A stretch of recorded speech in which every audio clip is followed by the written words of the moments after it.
Hello, fellow Toastmasters. My name is Trevor Crippen. I am Program Quality Director for District 31 Toastmasters for the 2020-2021 Toastmasters program year. Today we're going to talk about pathways. This is the first year where pretty much everyone, except for a few people working on high-level leadership projects, are going to once again be on the same educational program since they rolled out Pathways in May of 2018 in our district. This, whatever you think about Pathways versus the old program, is an amazing thing, that we're once again all going to be working on the same platform. Club members who are more experienced and club members who are newer are going to be working on the same projects and understanding the same flow of operations in the educational program.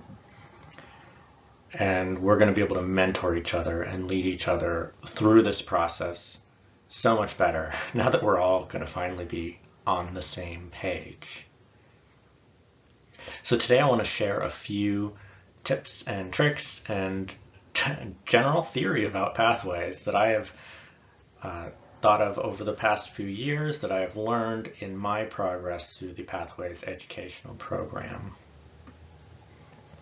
First off, when members are getting started on Pathways, don't let the enrollment process, the onboarding process on the online platform, hold up the beginning of their journey as speakers.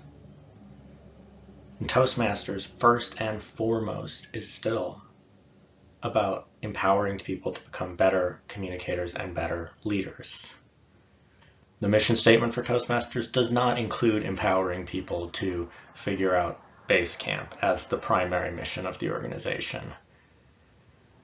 And indeed, you can go onto Toastmasters.org without even logging in and access the first project, the Icebreaker. That's up there for a reason, letting people sample it, see what Pathways is all about, and also so that members can get started even before they get walked through the process of selecting a path, figuring out how Basecamp works, all that extra work on the side. So in your own clubs, I recommend getting your members scheduled for an Icebreaker ASAP, and then alongside that, work with them on the onboarding process for Basecamp and how to get enrolled and how to choose a path in the system. When it comes to choosing a path, what's the difference? I know this is a challenging question. When I was first choosing my path, I was pretty overwhelmed. There were 10 selections to choose from. I thought I was sort of marrying my fate for the next 2 or 3 years to my decision here without a lot of information on it. Well, I've gotten to be a lot more comfortable about that decision and how serious it actually is. Each path has 14 projects, but do you know how many you're actually marrying yourself to when you choose a path? Well, there's 5 projects that are in every path. There's the 3 projects in level 1. There is Introduction to Toastmasters Mentoring in level 2, and there is a reflection on your path at the end of the path. So those 5 projects you're going to get no matter what. And then there are 4 more projects that are elective projects. And those projects you can pick from a pool of projects, and the pool of projects that you can pick from is pretty much the same in every path. So you can customize your path as you go, picking out the projects that you are particularly interested in for your electives. So let's see, I'm doing my math here right. That's 5 plus 4 from the 14. That leaves just 5 other projects, the 5 required projects for what I am referring to as the learning arc of that path. And it's those 5 projects that are really what you want to focus on and think about when you're trying to define what it means to choose a particular path. So let's start understanding what this arc is, what this learning arc is.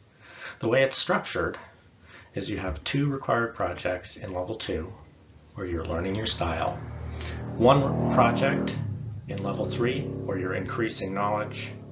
In level 4, you build your skills, you build upon that knowledge with a required project there, and then you demonstrate your expertise with a capstone project in level 5, a big leadership or a big speaking project. In practice, let's take a look at one of the most popular paths, presentation mastery. In this particular path, they have a learning arc it's described on Toastmasters website. You will see a description of the path, and it says in this path you will learn how an audience responds to you, and you can improve your connection with audience members. How that works in practice over the arc of the path. In level 2, when you're learning your style, you're focusing on what's your communication style and how do you deliver effective body language. Then you increase knowledge by engaging in a project where you learn the skills and techniques of persuasive speaking. You build your skills by working with a difficult audience. One of the most fun projects in Pathways that you'll run across, by the way, for the other people in the club, because they get to be disruptors while the other person who's delivering the project gets to deal with the disruptions that you get to make in the audience. And then finally, you demonstrate expertise after you've worked with a difficult audience by preparing to speak professionally. And this is a 18 to 22 minute keynote style speech that really brings together all of the aspects of learning your communication style and how to interact with an audience, and puts them all together in one big presentation. On the flip side, another one of the most popular paths on the leadership side of the spectrum is dynamic leadership. In this path, you work on understanding your leadership and communication styles, the effect of conflict on a group, and the skills needed to diffuse and direct conflict. So you start off indeed learning your leadership style and your communication style. You then negotiate the best outcome. You work to manage change in an organization, and then you cap it off with a major leadership role where you get evaluated on your leadership skills over the course of 6 months serving in a particular leadership role, whether it's in your Toastmasters club, in the Toastmasters district, or even outside of Toastmasters. These little descriptions that you see here are available on Toastmasters.org under the Pathways overview. If you click on a path, it'll give you these little blurbs for what the path is going to deliver. And they actually do a really good job of encapsulating just what these 5 projects mean and really drill down on what it means to select this path. Next, let's talk about individual projects, making projects your own. I know we've heard a lot of, I've heard several fairly dry speeches, especially from the level 2 projects, where people are taking the material presented that they're learning about in the Pathways curriculum and then getting up and essentially giving a report on that material, on how they interacted with it. That's actually not what you're supposed to do. That's explicitly not what you're supposed to do.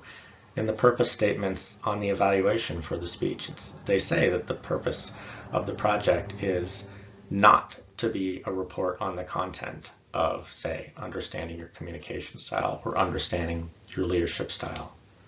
Instead, members should be applying the educational content, absorbing it, and then finding a story or something to tell about their life, a real speech that's inspirational or compelling or humorous, that builds off of the skills that they learn but doesn't regurgitate them.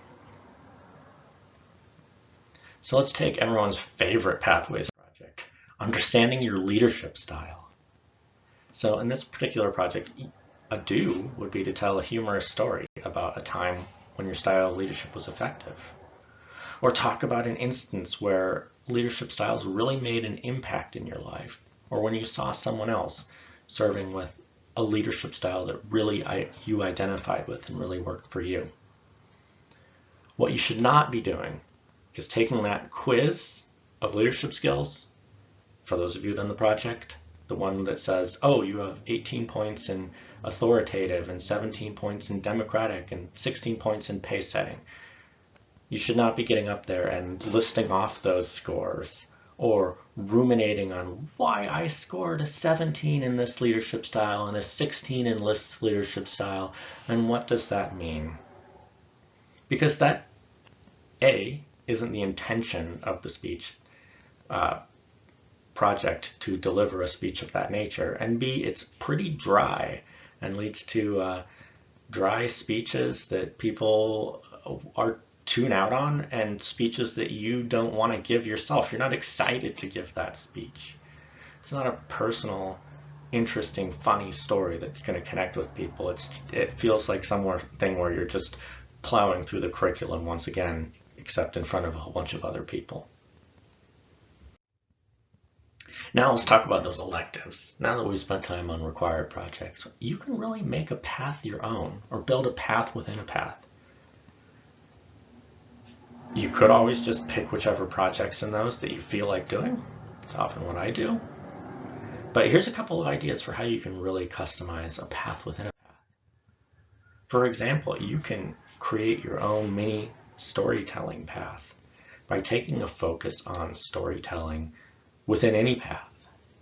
You can select a connect with storytelling project, a project to inspire your audience, creating a storytelling podcast, and then doing lessons learned on a leadership role that you served, and being able to tell stories about that experience and what you've learned. How about something that's less speech oriented, more in the professional skills and thinking on your feet? Well, you can take a project where you connect with your audience, prepare for an interview, run a Q&A session, and moderate a panel discussion. That's all really exciting and fun stuff for your club that's going to be different and outside the box, and give you an opportunity beyond just table topics to practice your impromptu skills and take those to the next level. Or you can even tailor your path around a leadership role. For example, if you are a vice president of public relations, do projects about creating visual aids for your club, focusing on positives about what your club is doing, and public relations strategies that you are taking throughout the year. Finally, do not be afraid to do projects out of order. For those of you who were around for the rollout of Pathways in May of 2018 in District 31, you will remember that you couldn't even see the rest of the projects in Level 1 until you finished your icebreaker. You couldn't even see the projects in Level 2 until you finished Level 1. And that was one of the biggest complaints when Pathways rolled out. People who are used to the competent communicator and be able to open a book and flip through it and look ahead, maybe skip around a little bit if they wanted to do one project before another, that was a part of our Toastmasters life that we enjoyed. And Toastmasters at World Headquarters listened to this and does now allow us to jump ahead to any project in the path except for the final reflection on the path, which is still required after you've done everything else. So if you feel like getting into one of those fun Level 3 electives before you've finished Level 1 or Level 2, go for it.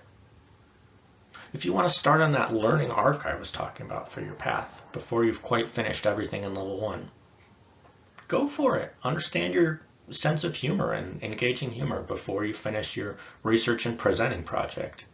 You chose the path because you wanted to be funny, right? Get started earlier.